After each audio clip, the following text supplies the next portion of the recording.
Torej, še enkrat najlepša hvala za povabilo, kolegicam iz NUK-a. Jaz bom danes predstavila pravzaprav platformo, ki smo jo poimenovali Odprta knjižnica, ki sicer na spletu biva že precej časa, ampak se je predvsem v zadnjih 2 letih že zdaj precej izpopolnila. Zakaj je nastala?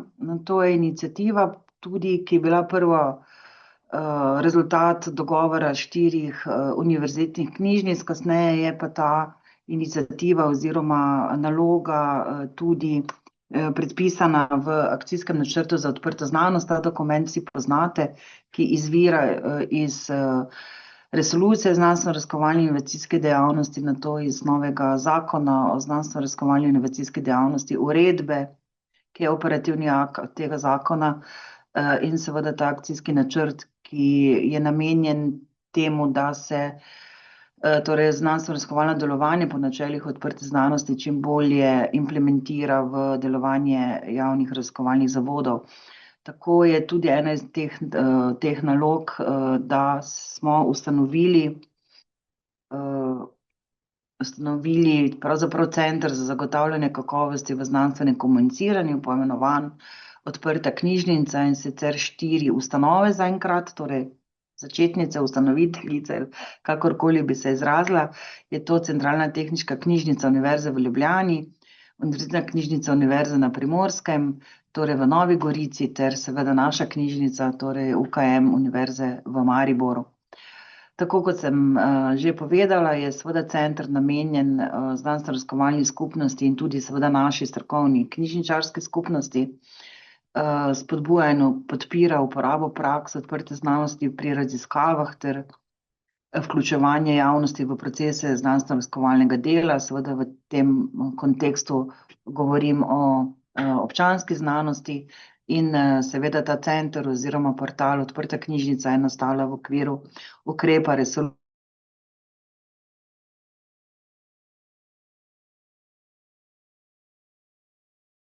Dunja, oprosti, ne slišimo te? Sploh ne? Aha, zdaj pa v redu. Nekaj te je prekinilo, ampak nismo veliko izgubili, tako da kar nadaljuj. Ne rabim, ne ponavljati, okej, hvala. Torej mi delujemo seveda kot tako rekoč hibridna storitev, torej smo na voljo seveda za pomoč preko spleta in pa tudi absolutno v svojem lokalnem okolju fizično, tako kot pravzaprav vse knjižnice, to ni nič novega. Na samem portalu je že ogromno različnih spletnih vsebin, ki vsebujejo razlage, definicije, pojasnjevanja, splošno navodila in različne primere. Je pa za vsako področje, ki ga bom predstavila kasneje, seveda tudi na razpolago nabor knjižničarjev, ki lahko za to specifično področje tudi nudijo najbolj učinkovito pomoč. Torej, tako kot je tukaj zapisano, torej za temi nalogami oziroma področji stojimo knjižničarji, ki smo na voljo za reševanje konkretnih problemov uporabnikov na različnih področjih. Vstopna točka za vprašanja je ena, torej mi smo se nekako orientirali na to, da bi pravzaprav krepili Odprto knjižnico kot enotno vstopno točko. Tako ima tudi svoj elektronski naslov, tudi izdelan spletni obrazec, preko katerega lahko uporabniki naslavljajo različna vprašanja. So pa tudi podatki poimenski, torej na osebni ravni, tako da tukaj ne preferiramo neke možnosti oziroma smo odprti za vse oblike kontakta. V ozadju se seveda v primeru, da je pač potrebno se tudi za kak odgovor skoordinirati, dogovoriti, ga skupaj rešiti, seveda intenzivno kontaktiramo in preden seveda naslovimo odgovor na specifično vprašanje. Tako kot je pač tudi tukaj napisano, smo dosegljivi tudi preko elektronske pošte in telefona, vendar je seveda izdelan tudi nek anonimni oziroma obrazec. Sama spletna stran, jaz sem prepričana, da jo seveda že poznate, je seveda nadgradnja tiste, ki je že pred leti obstajala, je bila pa tudi vsebinsko bistveno revnejša, to je zdaj že precej dopolnjeno. Smo se osredotočili na 8 področji in sicer odprto objavljanje, avtorsko pravno vprašanje, ravnanje z raziskovalnimi podatki, vrednotenje in ocenjevanje znanstveno-raziskovalnega dela, občanska znanost, upravljanje infrastrukture odprte znanosti in odprto znanstveno založništvo. In pod vsemi temi področji, tako kot sem že predhodno povedala, so na razpolago in odgovori na pogosta vprašanja, še drugi zunanji portali, ki smo jih knjižnice gradile še pred obstojem tega skupne vstopne točke, se pa navezujejo na eno izmed teh področji, tako da želimo v bistvu integrirati čim več aplikacij, ki so že predhodno na temo podpore ravnanju po načelih odprte znanosti seveda že predhodno obstajale. Smo pa seveda večinoma vsega tega avtorji tudi omenjene knjižnice. Če grem zdaj malce skozi vseh teh 8 področji, so na koncu tudi uporabnika na voljo še Odprta akademija, to sami veste, da je to program, ki ga je pred leti razvila Centralna tehniška knjižnica in obstaja tukaj zbirka posnetkov predavanj s področja odprte znanosti in spremljajočih gradiv. Tega je zdaj tudi, bom rekla, že v okviru projekta Spoznaj, katerega vsi poznate, pa ga verjetno ne rabim posebej predstavljati, tudi ogromno različnih posnetkov je nastalo, ki so seveda vsem nam, bibliotekarjem, knjižničarjem, ki se seveda nenehno zdaj v tej smeri izpopolnjujemo in pa seveda uporabnikom na voljo. Tako da je v tem primeru CTK, v bistvu smo samo povezali platformo, ki so že pred leti ustvarili, se pa zdaj seveda tudi pogovarjamo o integraciji teh različnih učnih virov, ki nastajajo, ki bi pa naj bili v bodoče seveda dostopni preko spletne strani Slovenske skupnosti odprte znanosti in pa preko programa Odprte akademije. Tako da se gre v tej smeri, da se na enem mestu kopičijo vse relevantne informacije za področje torej ustrezne podpornih storitev za raziskovalce, za pač vse vpletene, ki se morajo v svojem delovanju ravnati tako, da upoštevajo načela odprte znanosti. Potem je na primer poglavje odprto objavljanje.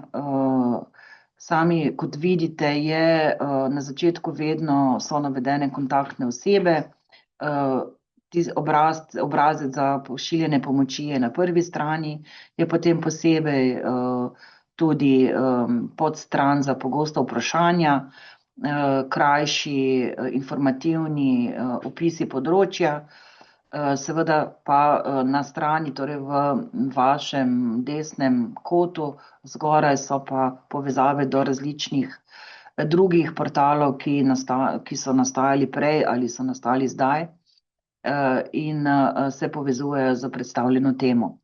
Novice se črpajo iz različnih spletnih strani in sicer se tukaj agregirajo novice, ki se objavljajo na portalu Slovenske skupnosti odprte znanosti, na portalu občanske mreže občanske znanosti, in še drugih in se tukaj tudi generirajo iz teh različnih spletnih strani in prikazujejo tudi novice. Tako da so tukaj na portalu Odprte objave so na voljo informacije o možnostih odprtih objav znanstvenih del v znanstvenih revijah glede na zahteve iz uredbe, ki je tukaj zapisana. Na samem tem podportalu oziroma ločeni spletni strani portalu Odprte objave so pa lahko pa dostopate do zbirke vseh časopisov, ki so del paketov, konzorcijskih paketov pomembnih mednarodnih znanstvenih založnikov, ki so seveda prisotne v slovenskem raziskovalnem prostoru. To je ta, bom rekla, slika tega portala odprte objave. Ta portal ustvarja Centralna tehniška knjižnica in Kosek v sodelovanju z Kosekom kot dva edina, najpomembnejša, sta pa seveda tudi edina, ki koordinirata nabavo mednarodne znanstvene literature v Sloveniji z pravzaprav skoraj da člani iz skoraj vsemi javnimi raziskovalnimi zavodi in organizacijami v Sloveniji. Potem je tukaj področje avtorskih pravnih vprašanj. Seveda se ta avtorsko pravno vprašanje dotikajo področja odprte znanosti, ampak kljub vsemu obstaja razlaga osnov avtorskega prava, podpora pri uporabi prostih in odprtih licenc, predvsem Creative Commons, izvaja se pomoč na področju avtorsko-pravnih pravic, tako da tukaj tudi na tem področju pod nazivom kontaktne osebe obstajajo pravzaprav strokovnjaki, pravniki, ki so zaposleni v naših knjižnicah in se tudi ukvarjajo z avtorsko-pravnim področjem.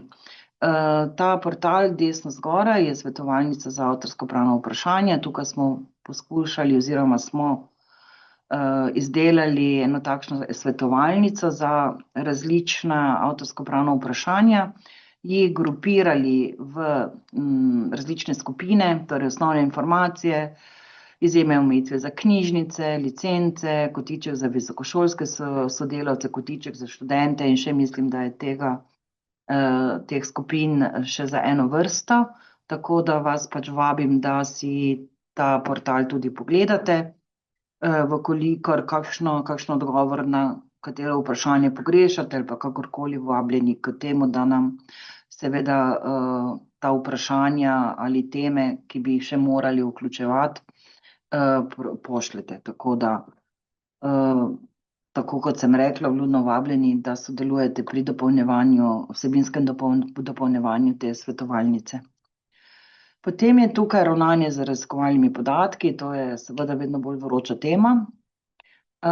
In tudi tukaj podobno, tako kot sem rekla, že za vsa predhodna področja, splošna razlaga, navedba kontaktnih oseb, odgovori na pogosta vprašanja, poseben portal, torej Dirosdata, tudi povezava v desnem zgornjem kotu, ki ga že vsi mnoga leta zelo dobro poznamo, in se je tukaj zdaj tudi integriral v to področje.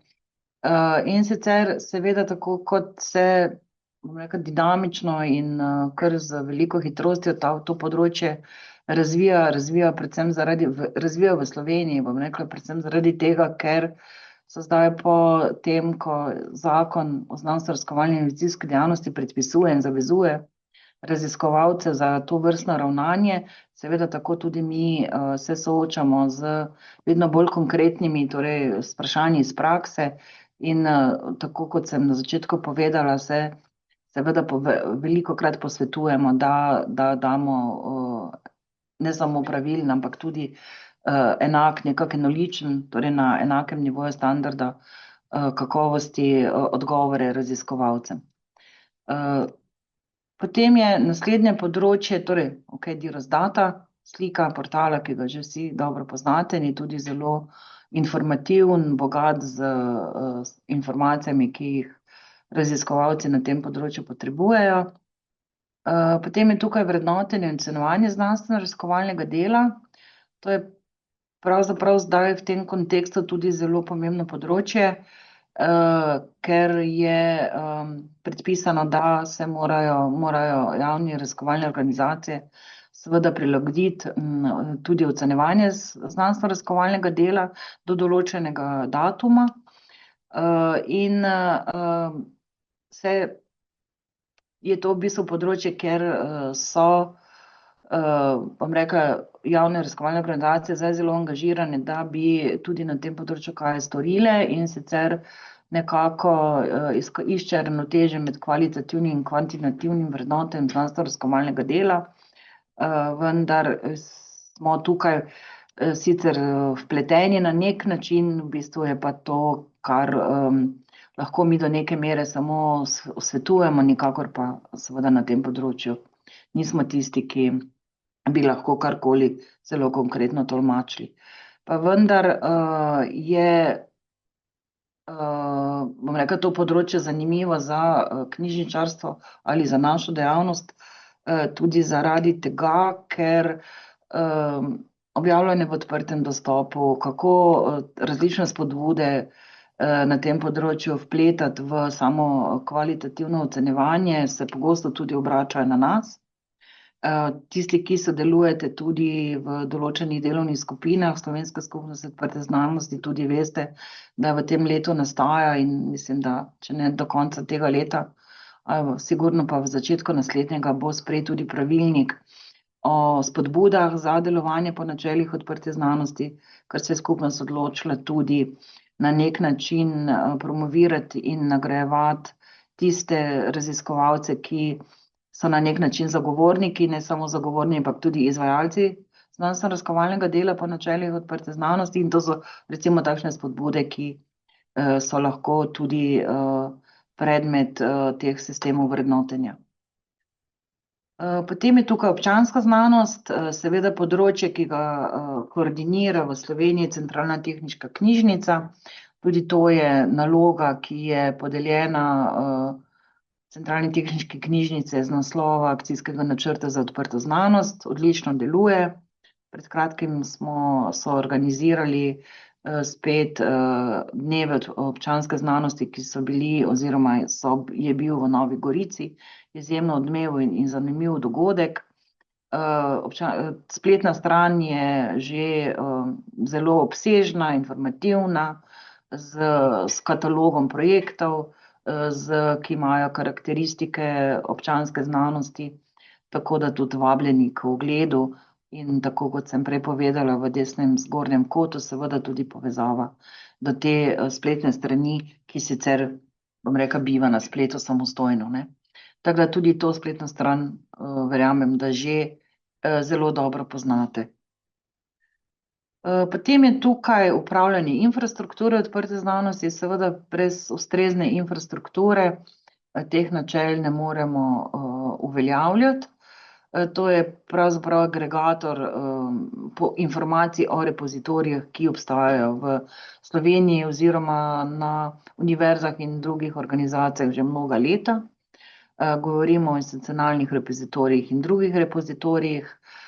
Prav tako seveda se tukaj združujejo strokovnjaki, ki za svoje JRO-je že tako ali tako administrirajo te infrastrukture in tudi nudijo ustrezno pomoč uporabnikom, tako da je ustrezna povezava seveda znotraj tega področja desno zgore povezava do nacionalnega portala odprte znanosti, ampak to je eno izmed področji, ki je bilo vzpostavljeno že mnoga leta nazaj, seveda se pa danes tudi zelo nadgrajuje, tudi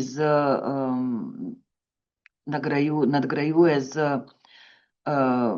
procesi oddajanja raziskovalnih podatkov, z procesi oddajanja torej velikih raziskovalnih podatkov, ker se koristijo kapacitete superračunalnikov in tako naprej, tako da ni ga področja, bom rekla, znotraj tega konglomerata odprte znanosti, ki se ne bi intenzivno sedaj razvijal. Potem je tukaj seveda slika nacionalnega portala odprte znanosti in pač slike določenih repozitorijev, ampak to je že precej znano. Malce se bom vrnila nazaj na prejšnji slajd, seveda tukaj sem pozabila povedati to, kar je tukaj spodaj v tem oranžnem kvadratku, namreč v kratkem bo dopolnjena vsebina tega podpoglavja in sicer vzporedno nastaja tudi portal za monitor napredka, torej odprte znanosti v Sloveniji, ki ga prav tako vzpostavlja torej raziskovalna skupina dr. Ojsterška iz Fakultete za elektrotehniko, računalništvo in informatiko naše univerze. To spletno stran imam kasneje na enem slajdu predstavljeno. Skratka, tudi to je ena izmed nalog, ki jih zahteva akcijski načrt za odprto znanost, da so na voljo informacije iz različnih zornih kotov, koliko gradiv je že v Sloveniji dostopnih v odprtem dostopu.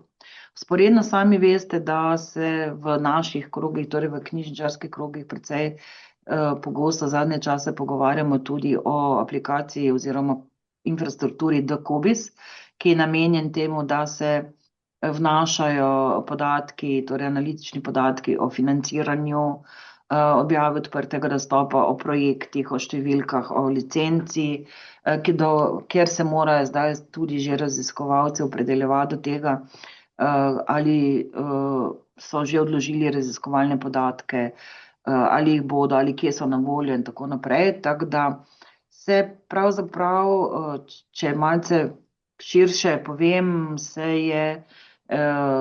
so se upravila v visokošolskih knjižnicah, kjer se vnašajo bibliografije in seveda danes tudi bibliografije s tem, da so upoštevana tudi vsa načela odprte znanosti, se je to delo znatno povečalo. In naša infrastruktura ni več zgolj samo COBI baza oziroma lokalni katalog, temveč institucionalni repozitorij, kjer se odlagajo polna besedila in seveda tudi DCOBIS, ker se pa vsa ostala analitika za monitoring odprte znanosti mora navajati, zato da potem tudi ta portal, ki harvestira in agregira podatke z različnih spletnih repozitorijev in aplikacij, seveda prikazuje čim bolj realna in natančne realne podatke in torej natančne informacije. Tako da zato sem se vrnila, tole bi zdaj preskočila, ker to tudi zelo dobro poznate. Potem je tukaj odprto znanstveno založništvo, seveda tudi založništvo je področje, ki je pomemben del odprte znanosti. Tu bom rekla, omenila tudi, da v Sloveniji že od lani ali konca predlanskega leta obstaja nacionalno vozlišče operas.si, ki ga upravlja založba ZRCZU, in to izvira iz enega evropskega projekta.